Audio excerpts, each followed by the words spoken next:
Hello दोस्तों, आज हम आपके लिए घटना चक्र सामान्य दिन का जो भारतीय राज्य व्यवस्था एवं शासन का पूर्वावलोकन है उसके कुछ क्वेश्चन सॉल्व कराएंगे, जिसमें हम आपको स्टार्टिंग में भारत का संवैधानिक विकास और उसके जो उससे के बाद जो ब्रिटिश काल में जो अधिनियम बने थे उनके महत्वपूर्ण क्वेश्चन करवाएंगे। तो सबसे पहले हम भारत का जो संवैधानिक विकास है उससे क्वेश्चन करवाएंगे। तत्पश्चात फिर हम जो ब्रिटिश काल में संवैधानिक जो अधिनियम बने हुए हैं उनके भी क्वेश्चन करवाएंगे। तो चलिए शुरू करते हैं आपके पहले क्वेश्चन से। आपका पहला क्वेश्चन है कि निम्नलिखित में से किस अधिनियम में कलकत्ता कलकत्ता में सर्वोच्च न्यायालय की स्थापना का प्रावधान किया गया था। ये आपका पहला क्वेश्चन है, ये आपको याद रखना है। ये आपका पहला क्वेश्चन है। सबसे पहले क्या करेंगे हम, आपका पहला क्वेश्चन है, यहाँ पे आपका पहला क्वेश्चन है निम्नलिखित में से किस अधिनियम में कलकत्ता में सर्वोच्च न्यायालय की स्थापना का प्रावधान किया गया था। ये आपका क्वेश्चन हो गया। इसमें आपका ऑप्शन है ए रेगुलेटिंग एक्ट 1773, पिट का भारत अधिनियम 1784, चार्टर एक्ट 1813, चार्टर एक्ट 1833। ये आपको ऑप्शन हो गए।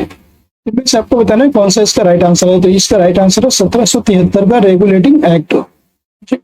1773 के रेगुलेटिंग एक्ट की बात करें तो इसी एक्ट के तहत आपकी सुप्रीम कोर्ट की स्थापना हुई थी। जो कलकत्ता में सुप्रीम कोर्ट की स्थापना हुई थी इसी एक्ट के द्वारा हुई थी। और इस सर्वोच्च न्यायालय के मुख्य न्यायाधीश की बात करें तो इनके मुख्य न्यायाधीश थे जो वो थे sir Elijah Impey. Sir Elijah Impey इसके मुख्य न्यायाधीश थे। नेक्स्ट क्वेश्चन होगा आपका, सर्वोच्च न्यायालय की स्थापना के संबंध में निम्नलिखित में से कौन से कथन सही हैं, ये आपको बताना है। कलकत्ता में सर्वोच्च न्यायालय की स्थापना 1773 के रेगुलेटिंग एक्ट के द्वारा की गई थी। ये मिस्टर इस न्यायालय के मुख्य न्यायाधीश थे। नीचे दिए गए सही कूट का चयन कीजिए, ये आपको बताना है। यहाँ पे केवल 1, केवल 2 और 2, 1 और 2, ना तो 1 ना ही 2, इसमें आपको बताना है। तो इसका राइट आंसर हो जाएगा आपका जो है ए नंबर, केवल 1 इसका राइट आंसर हो जाएगा। क्योंकि जो कलकत्ता में सर्वोच्च न्यायालय की स्थापना थी वो 1773 के रेगुलेटिंग एक्ट के द्वारा ही हुई थी। ये आपको पहले क्वेश्चन में बताए हैं। और जो लेमेस्टर इसके मुख्य न्यायाधीश नहीं थे, इसके मुख्य न्यायाधीश थे सर एलिजा एम्पे। अभी बताएं आपको, इसके मुख्य न्यायाधीश थे sir Elijah Impey. Sir Elijah Impey इसके मुख्य न्यायाधीश थे, ये आपको याद रखना है। नेक्स्ट क्वेश्चन है आपका कि सूची 1 तथा सूची 2 को सुमेलित कीजिए तथा सूचियों के नीचे दिए गए कूट से सही उत्तर का चयन कीजिए। सूची 1, सूची 2, नियंत्रण परिषद की स्थापना, सर्वोच्च न्यायालय की स्थापना, इंग्लिश मिशनरियों को भारत में कार्य करने की अनुमति और गवर्नर जनरल की परिषद में कानूनी सदस्य की नियुक्ति। ये आपको इसमें बताना है। तो इसका जो है इधर सूची 2 में क्या है आपको देखना है, नियामक अधिनियम 1773, पिट्स का भारतीय अधिनियम 1784, चार्टर अधिनियम 1813, चार्टर अधिनियम 1833 को मिलाना है। तो इसका जो है नियंत्रण परिषद की जो स्थापना है वो आपको पिट्स का भारतीय अधिनियम जो 1784 इसके द्वारा होती है। सर्वोच्च न्यायालय की स्थापना नियामक अधिनियम 1773, इंग्लिश मिशनरियों को भारत में जो चार्टर अधिनियम 1813 के द्वारा अनुमति मिली थी और गवर्नर जनरल की परिषद कानूनी सदस्य की नियुक्ति चार्टर अधिनियम 1833। इसका राइट आंसर हो जाएगा ए का 2 नंबर 2134। 2134। नेक्स्ट क्वेश्चन हो जाएगा आपका, निम्नलिखित में से किसने भारत में अंग्रेजी शिक्षा की नींव पड़ी। आपको बताना है किस एक्ट के द्वारा भारत में अंग्रेजी शिक्षा की नींव पड़ी, आपको बताना है। 1813 का charter act, general committee of public instruction 1823 इसके द्वारा, और राज्यविद एवं आंग्ल विवाद। नीचे दिए गए कूट का सही उत्तर चयन कीजिए, ये सही उत्तर को चुनना है। तो इसमें आपको राइट आंसर हो जाएगा इसका जो है तीनों इसके सही हो जाएंगे। 1833 के चार्टर अधिनियम एक्ट की भी इसमें सही है, general committee of public instruction और राज्य विधि एवं आंग विधि विवाद। इसमें तीनों क्वेश्चन सही हैं आपके। नेक्स्ट है, तो किस अधिनियम के द्वारा ब्रिटिश संसद ने चाय और चीन के साथ व्यापार को छोड़कर ईस्ट इंडिया कंपनी के भारत के साथ एक अधिकार को समाप्त कर दिया, ये आपको बताना है। तो 1813 का चार्टर अधिनियम, 1833 का चार्टर अधिनियम और 1853 का चार्टर अधिनियम, 1873 का चार्टर अधिनियम, इसको आपको बताना है। इसका राइट आंसर हो जाएगा 1813 के चार्टर अधिनियम के द्वारा ही ने इस भारत की जो ब्रिटिश संसद है, भारत में चाय और चीन के इस व्यापार को छोड़कर के ईस्ट इंडिया कंपनी के साथ भारत के साथ सारे व्यापारिक एक अधिकार को समाप्त कर दिया था। नेक्स्ट क्वेश्चन आपको, ब्रिटिश संसद के किस अधिवेशन ने भारत में व्यापार पर ईस्ट इंडिया कंपनी के अधिकार को समाप्त कर दिया? अभी बताया 1813 का चार्टर एक्ट। नेक्स्ट क्वेश्चन है कि चार्टर एक्ट 1813 के संबंध में निम्नलिखित कथनों पर विचार कीजिए। इसने भारत में ईस्ट इंडिया कंपनी के व्यापार एक आधिपत्य को चाय का व्यापार तथा चीन के साथ व्यापार को छोड़कर समाप्त कर दिया। सही है। इसने कंपनी द्वारा एक अधिकार में लिए गए भारतीय राज्य क्षेत्रों पर ब्रिटिश राज्य क्राउन की संप्रभुता को सुदृढ़ किया। भारत का राजस्व अब ब्रिटिश संसद के नियंत्रण में आ गया था। आपको इसमें बताना उपयुक्त में से कौन सा सही? केवल एक और दो, केवल दो तीन, केवल एक और तीन और केवल एक दो तीन, इसका आपको बताना है। इसका राइट आंसर हो जाएगा आपका जो है केवल एक और दो। इसमें केवल जो है ईस्ट इंडिया कंपनी ने चाय और चीन के साथ जो व्यापार था इसको छोड़ करके सारे व्यापार को एक अधिपत्य को समाप्त कर दिया था और भारत का राजस्व ब्रिटिश संसद के नियंत्रण में आ गया था। ये भी सही है। इसका राइट आंसर ये हो जाएगा। नेक्स्ट क्वेश्चन है आपको, किस अधिनियम ने भारतवासियों को अपने देश के प्रशासन में हिस्सा लेना संभव बनाया? ये आपको बताना है। Charter act 1833, charter act 1853, government of India act 1858, Indian council act 1861, ये आपको बताना है। तो इसका राइट आंसर हो जाएगा आपको चार्टर एक्ट 1833। जो चार्टर एक्ट 1833 था इसके द्वारा ही अपने देश में प्रशासन में हिस्सा लेना संभव बनाया गया था। और जो है ये 1833 का एक्ट ही मतलब इसमें सबसे ज्यादा महत्वपूर्ण भूमिका निभाता है। नेक्स्ट क्वेश्चन है,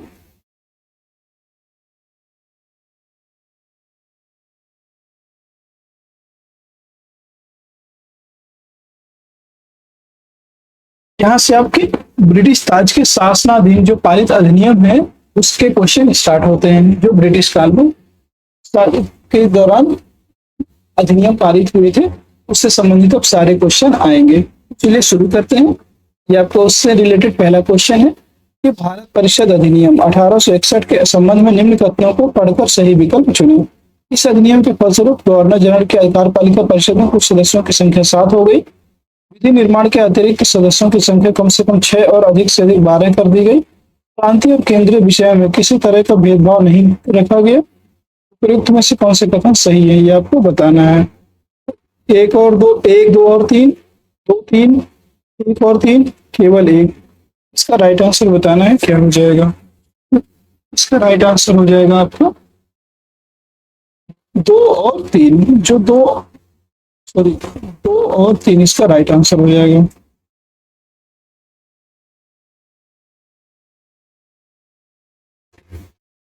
नेक्स्ट क्वेश्चन है आपका, भारत परिषद अधिनियम 1892 के संबंध में निम्न कथनों को पढ़कर सही विकल्प चुनें। इसे 20 जून 1892 को लागू किया गया। कुल 24 सदस्यों में से गैर सरकारी सदस्यों की संख्या 5 थी। सदस्यों को पूरक प्रश्न पूछने का अधिकार दिया गया। उपयुक्त में से कौन से कथन सही है? एक, दो और तीन, एक और दो, एक और तीन, केवल दो, इसका राइट आंसर हो जाएगा आपको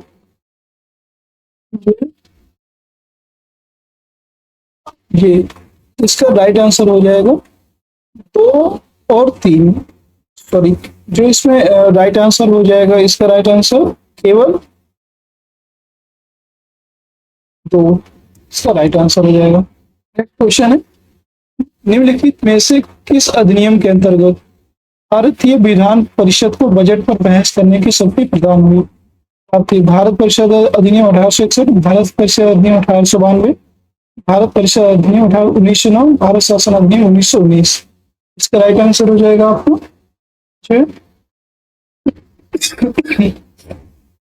भारत परिषद अधिनियम 1892, इसका राइट आंसर हो जाएगा। नेक्स्ट क्वेश्चन है, ब्रिटिश भारत में सांप्रदायिक प्रतिनिधित्व की व्यवस्था निम्नलिखित में से किस अधिनियम के द्वारा की गई? सांप्रदायिक प्रतिनिधित्व की बात करें, भारतीय काउंसिल अधिनियम 1892, मार्लियामेंट सुधार 1909, मॉन्टेग्यू चेम्सफोर्ड 1919 और भारत शासन अधिनियम 1935।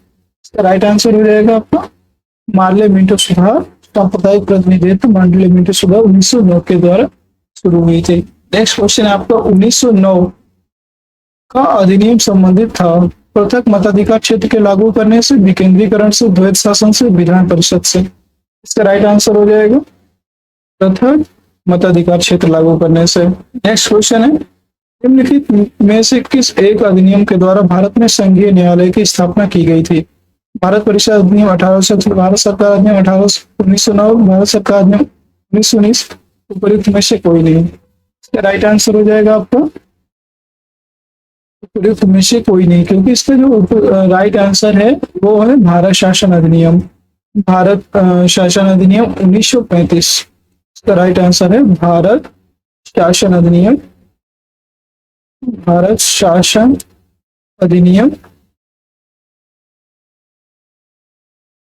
1935। इसका राइट आंसर हो जाएगा। नेक्स्ट क्वेश्चन है आपको, भारत का संघीय न्यायालय निम्नलिखित में से किस वर्ष में स्थापित किया गया? 1935, 1937, 1946 और 1947। ये आपको बताना है, तो इसका राइट आंसर हो जाएगा आपको 1937। भारत जो संघीय न्यायालय है 1937 में स्थापित किया गया था। नेक्स्ट क्वेश्चन है कि निम्नलिखित में से किस अधिनियम ने केंद्र में द्वैत शासन प्रणाली को स्थापित किया था? भारत शासन अधिनियम 1935, भारत शासन अधिनियम 1919, भारत शासन परिषद अधिनियम 1909 और भारत परिषद अधिनियम 1892। इसका राइट आंसर हो जाएगा आपका भारत शासन अधिनियम 1935। इसके द्वारा ही केंद्र में द्वैत शासन प्रणाली को स्थापित किया गया था। नेक्स्ट क्वेश्चन नंबर 10 देखते हैं, 1919 के भारत शासन अधिनियम निम्नलिखित में से कौन सी प्रमुख विशेषताएं हैं? प्रांतों की कार्यकारिणी, सरकार में द्वैत शासन की व्यवस्था, मुसलमानों के लिए पृथक सांप्रदायिक निर्वाचन मंडलों की व्यवस्था, केंद्र द्वारा प्रांतों को विधायनी शक्ति का हस्तांतरण, निम्नलिखित पूर्वों के आधार पर संयुक्त कर चयन कीजिए। तो इसमें प्रांतों की कार्यकारिणी सरकार में द्वैत शासन की व्यवस्था करती है, ये इसमें बता रहा है, तो इसका राइट ये सही है। और इसमें जो है मुसलमानों के लिए पृथक सांप्रदायिक निर्वाचन मंडलों की व्यवस्था, ये नहीं है, ये भारत शासन अधिनियम 1919 में है। और केंद्र द्वारा प्रांतों को विधायनी शक्ति का हस्तांतरण, ये भी सही है। ये दोनों ऑप्शन सही है, मतलब 1 और 3, ये इसका राइट आंसर हो जाएगा। नेक्स्ट क्वेश्चन है कि भारतीय इतिहास के संबंध में द्वैत शासन डायआर्की सिद्धांत किसे निर्दिष्ट करता है? केंद्रीय विधानमंडल का 2 सदनों में विभाजन, सरकारों अर्थात केंद्रीय और राज्य सरकारों का शुरू किया जाना, 2 शासक समुच्चय, एक लंदन और दूसरा दिल्ली में होना, प्रांतों में प्रत्यायोजित विषयों का 2 वर्गों में विभाजन। इसका राइट आंसर क्या होगा आपको बताना है। इसका राइट आंसर हो जाएगा जो है प्रांतों में प्रत्यायोजित विषयों का 2 वर्गों में विभाजन, इसका राइट आंसर हो जाएगा। नेक्स्ट क्वेश्चन देखते हैं, भारत सरकार अधिनियम, भारत सरकार अधिनियम 1919 में प्रांतीय सरकार के कार्य आरक्षित, रिजर्व और अंतरित ट्रांसफर्ड विषयों के अंतर्गत बांटे गए थे। निम्नलिखित में से कौन सा आरक्षित विषय माने गए? आरक्षित विषय की बात करें तो कौन कौन से आरक्षित विषय माने गए? न्याय प्रशासन, स्थानीय स्वशासन, भू राजस्व, पुलिस। इसमें आपको बताना है कि आरक्षित विषय कौन कौन से माने गए हैं। इसका राइट आंसर हो जाएगा आपको न्याय प्रशासन माना गया है इसमें, और भू राजस्व माना गया है, पुलिस माना गया है। ये 3 इसमें रिजर्व कैटेगरी में माने गए हैं। इसका राइट आंसर हो जाएगा 1, 3 और 4, 3 नंबर इसका राइट आंसर हो जाएगा। और सॉरी, इसमें और भी कई सारे इसमें आते हैं ना, जैसे कि न्याय प्रशासन, स्थानीय स्वशासन, भू राजस्व, और इसके अंतर्गत और भी 2-3 आते हैं, जैसे पुलिस है, इसमें हम लिख देते हैं यहाँ पे। और कौन कौन से रिजर्व कैटेगरी में आते हैं, तो ये है इसमें पुलिस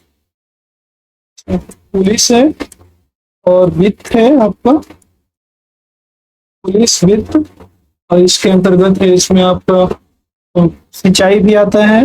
रिजर्व कैटेगरी में ही आपका क्या आता है, सिंचाई, इसी में आपका सिंचाई भी आता है।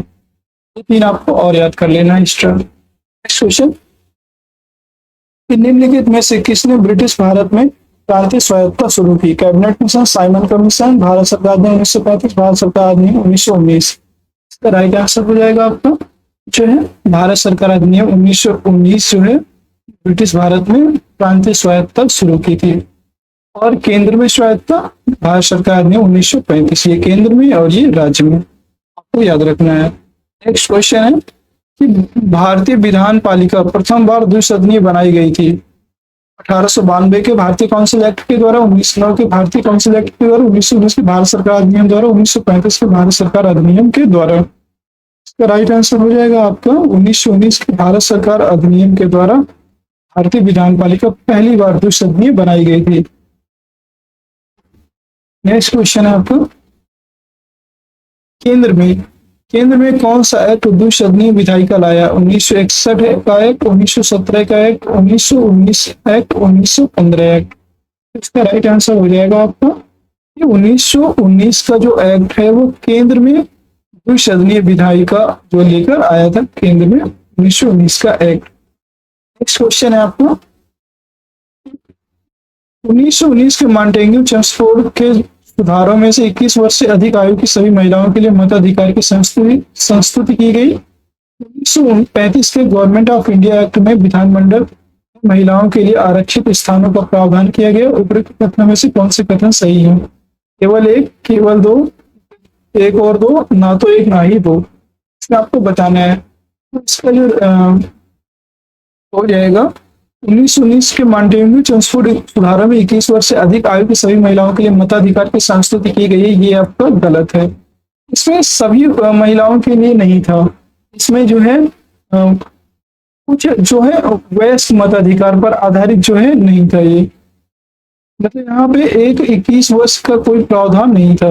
और नेक्स्ट है 1935 के गवर्नमेंट ऑफ इंडिया एक्ट में विधानमंडल में महिलाओं के लिए आरक्षित स्थानों का प्रावधान किया गया है, ये आपका सही है, तो ये बी नंबर आपका सही हो जाएगा। नेक्स्ट क्वेश्चन है कि भारतीय सिविल सेवा के संदर्भ में, ये सभी क्वेश्चन पूछे हुए हैं, आप देख सकते हैं यूपी आरओ का ये 2021 में पूछा हुआ सवाल है कि भारतीय सिविल सेवा के संदर्भ में निम्नलिखित कथनों में से कौन सा कथन सही है? भारत सरकार अधिनियम 1919 में भारतीय सिविल सेवा के लिए एक अलग परीक्षा का प्रावधान किया गया जो भारत में होनी थी।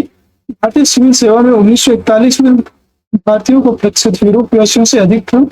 नीचे दिए गए कोड का उपयोग करके सही उत्तर का चयन कीजिए। केवल एक, केवल दो, एक और दो, दोनों, ना तो एक ना ही दो, ये आपको बताना है। तो इसमें जो है आपका कौन सा हो जाएगा? भारत सरकार अधिनियम 1919 में भारतीय सिविल सेवा के लिए अलग परीक्षा का प्रावधान किया गया था जो भारत में होनी थी, सही है।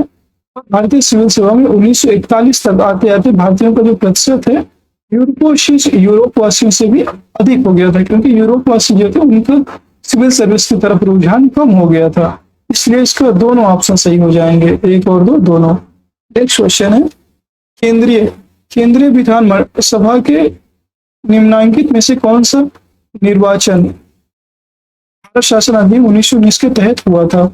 ये आपको बताना है। 1926, 1937 और 1945। सही उत्तर का चयन करें।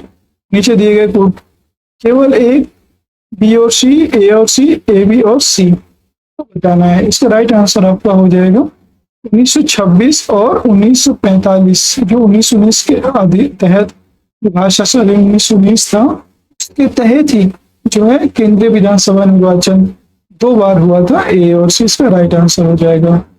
नेक्स्ट क्वेश्चन है आपका, भारत शासन अधिनियम 1919 के अंतर्गत विधायिका का अंतिम निर्वाचन किस वर्ष में आयोजित किया गया? 1930, 1934, 1945, 1947। इसका राइट आंसर हो जाएगा आपका 1945 में जो है भारत शासन अधिनियम 1919 का जो है भारत विधायिका का अंतिम निर्वाचन 1945 में आयोजित किया गया था। नेक्स्ट क्वेश्चन है आपका कि राष्ट्रपति अध्यादेश निर्गत करने की शक्ति प्रेरित है? भारत सरकार अधिनियम 1919, भारत सरकार में 1935, भारत सरकार अधिनियम 1919 और भारत सरकार अधिनियम 1947, ये आपको बताना है। ये जो है किससे लिए गए हैं, तो ये भारत सरकार अधिनियम 1935 है, इसी के द्वारा जो है राष्ट्रपति के अध्यादेश जारी करने की शक्ति निहित है, इसी से प्रेरित है। और इसके बारे में बात करें तो ब्रिटिश सरकार के जो गवर्नर जनरल 1861 है, उसी के भारत परिषद अधिनियम 1861 अधिनियम से ही ये मतलब अध्यादेश, उसकी अनुमति के बिना ये नहीं हो सकता था, इसलिए उसी का कुछ अंश जो है ब्रिटिश भारत सरकार ने 1935 के तहत ये शक्ति प्रेरित है। नेक्स्ट क्वेश्चन है आपका, निम्नलिखित में से किस अधिनियम के द्वारा संवैधानिक निरंकुशता का सिद्धांत प्रबद्ध किया गया? 1909 का भारत काउंसिल अधिनियम, 1919 का भारत सरकार अधिनियम, 1935 का भारत सरकार अधिनियम, 1947 का भारत स्वतंत्रता अधिनियम। तो इसका राइट आंसर हो जाएगा आपका किसका? 1935 का भारत सरकार अधिनियम, ये इसका राइट आंसर हो जाएगा। नेक्स्ट क्वेश्चन है, भारत के संविधान में केंद्र और राज्यों के बीच किया गया शक्तियों का विभाजन इनमें से किसमें उल्लिखित योजना पर आधारित है? मार्ले मिंटो सुधार 1919, मार्ले मॉन्टेग्यू चेम्सफोर्ड अधिनियम 1909, भारत सरकार अधिनियम 1935, भारत स्वतंत्रता अधिनियम 1947, ये आपको बताना है। तो इसका राइट आंसर जो है हो जाएगा भारत सरकार अधिनियम 1935। नेक्स्ट क्वेश्चन है, निम्नलिखित में से एक भारत सरकार अधिनियम 1935 की मुख्य विशेषताओं में से नहीं थी? इस अधिनियम में अखिल भारतीय महासंघ का प्रावधान था, अवशिष्ट से प्रांतीय विधायकों को आवंटित किया गया था, यह प्रांतीय स्वायत्तता के सूत्रपात का संकेत था। इसने प्रांतीय स्तर पर द्वैध शासन प्रणाली को समाप्त कर केंद्र में लागू किया, ये तो सही है। और ये प्रांतीय स्वायत्तता के सूत्रपात का संकेत था, ये भी सही है। अवशिष्ट विषय प्रांतीय विधायकों को आवंटित किए गए थे, ये गलत है, और ये भी आपका सही है। इसका राइट आंसर हो जाएगा, जो गलत है वही सही है, बी नंबर। नेक्स्ट क्वेश्चन, एक संघीय व्यवस्था और केंद्र में द्वैध शासन भारत में लागू किया गया था 1909 के द्वारा, 1919 के द्वारा, 1935 के द्वारा, 1935 में से कोई नहीं। इसका राइट आंसर हो जाएगा आपको 1935 के द्वारा केंद्र में द्वैध शासन लागू किया गया था। नेक्स्ट क्वेश्चन है, अखिल भारतीय महासंघ स्थापित करने का प्रावधान शामिल किया गया भारत सरकार ने 1935, अगस्त प्रस्ताव 1940, भारत सरकार अधिनियम 1919, कैबिनेट मिशन प्रस्ताव 1946। अखिल भारतीय महासंघ स्थापित करने का प्रावधान भारत सरकार अधिनियम 1935 में शामिल किया गया। नेक्स्ट क्वेश्चन है, निम्नलिखित में से किस एक अधिनियम ने भारत में संघीय शासन की व्यवस्था दी थी? भारत सरकार अधिनियम 1909, भारत सरकार अधिनियम 1919, भारत सरकार अधिनियम 1935, भारत स्वतंत्रता अधिनियम 1947। इसका राइट आंसर हो जाएगा आपका भारत सरकार ने 1935। नेक्स्ट क्वेश्चन है, 1935 के अधिनियम द्वारा स्थापित संघ में अवशेष शक्तियां किसको दी गई हैं? संघीय विधान पालिका, प्रांतीय विधानमंडल, गवर्नर जनरल को, प्रांतीय गवर्नरों को। इसका राइट आंसर हो जाएगा आपको जो है गवर्नर जनरल को, जो है 1935 के अधिनियम के द्वारा जो स्थापित संघ में अवशेष शक्तियां हैं वो गवर्नर जनरल को दी गई है। नेक्स्ट क्वेश्चन है, भारत शासन अधिनियम 1935 के तहत प्रस्तावित संघीय प्रणाली थी अखिल भारतीय संघ, भारत संघ, संयुक्त भारत, भारतीय परिसंघ। इसका राइट आंसर हो जाएगा आपको भारत संघ। नेक्स्ट क्वेश्चन है, निम्नलिखित में से कौन सा एक शासन अधिनियम 1935 में स्वीकार किया हुआ महत्वपूर्ण और स्थायी अवयव नहीं है? देश के लिखित संविधान, विधानमंडल के लिए निर्वाचित और जवाबदेह प्रतिनिधि, एक संघ की योजना पर विचार, विधानमंडल के सरकारी सदस्यों का समावेशित किया जाना। ये सही है, ये भी सही है, ये भी सही है, बट देश के लिए लिखित संविधान ये गलत है, इसका यही आपका राइट आंसर हो जाएगा। नेक्स्ट क्वेश्चन है, 1935 से गवर्नमेंट ऑफ इंडिया एक्ट क्यों महत्वपूर्ण है? ये भारतीय संविधान का प्रमुख स्रोत है, ये आपका राइट आंसर हो जाएगा। नेक्स्ट क्वेश्चन है, ये 21 नंबर, निम्नलिखित अधिनियमों में से किस अधिनियम के फलस्वरूप वर्मा भारत से अलग हुआ था? ये आपका अभी पेट में पूछा गया कुछ सवाल है, ये आपका अभी पेट पे जो एग्जाम है इसमें 28 तारीख को सेकेंड शिफ्ट में जो एग्जाम हुआ था उसमें आपका ये पूछा भी गया था, सेकेंड शिफ्ट में ये एग्जाम आपको पूछा गया था। और ये वाला आपको क्वेश्चन आपको कमेंट बॉक्स में कमेंट करना है। ये क्वेश्चन आपको कमेंट बॉक्स में जो है कमेंट करना है। और अगर वीडियो पसंद है तो वीडियो को लाइक करिए, शेयर करिए और चैनल को सब्सक्राइब जरूर करिए।